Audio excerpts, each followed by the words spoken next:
हमारे चैनल को सब्सक्राइब करने के लिए लाल बटन को दबाएं और नए नए गानों को सबसे पहले सुनने के लिए घंटी को दबाएं।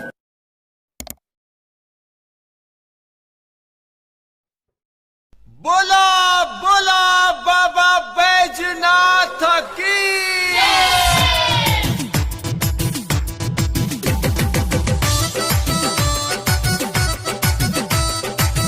माई यशोदा डिजिटल रिकॉर्डिंग स्टूडियो त्रिबाद चौक।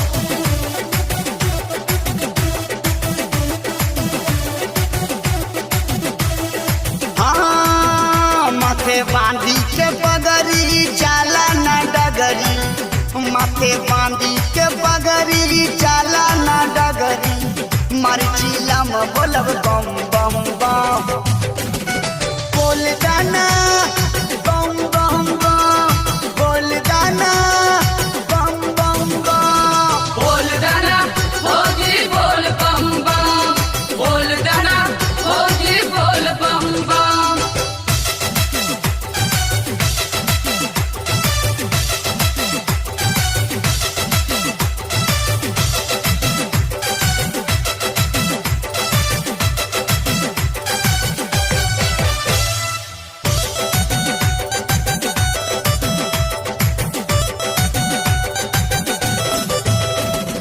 लाल बगरिया लाल बकमरिया सब जाला साथे एक ही डगरिया, बुक करब गाड़ी कमांडर सवरिया, भोला जे देखी है एक नजरिया। लाल बगरिया लाल बकमरिया सब जाला साथे एक ही डगरिया, बुक करब गाड़ी कमांडर सवरिया, भोला जे देखी है एक नजरिया।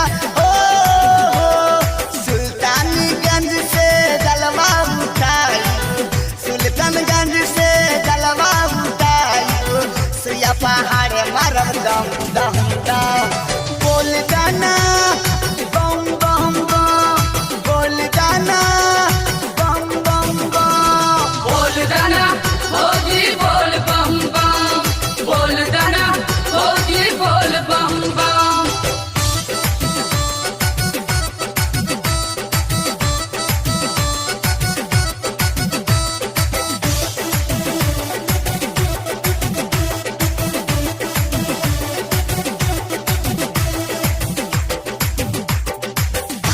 धतूरा बेल के पतैया संगे ले ले बानी सुनाए भैया, बाकी के खर्चा माई से मांग के ले ले बानी हम पूराए भैया।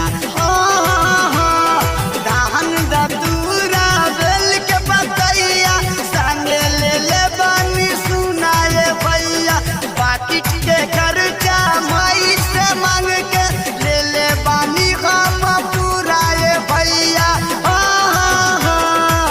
गावे सोनू बाबा के गनमा, गावे सोनू बाबा के गनमा, ऊ देखी जब नाचे छम छम छम, बोल दाना बम बम बम, बोल दाना बम बम बम, बोल दाना होगी बोल बम बम, बोल दाना होगी बोल बम बम। माथे बांधी के बगरी जाला ना डगरी, मरचिला में बोलब बम बम बम, बोल दाना बम बम बम, बोल दाना बम बम बम, बोल दाना होगी बोल बम बम, बोल दाना माई होगी बोल यशोदा बम डिजिटल बम। रिकॉर्डिंग स्टूडियो त्रिबाद चौक।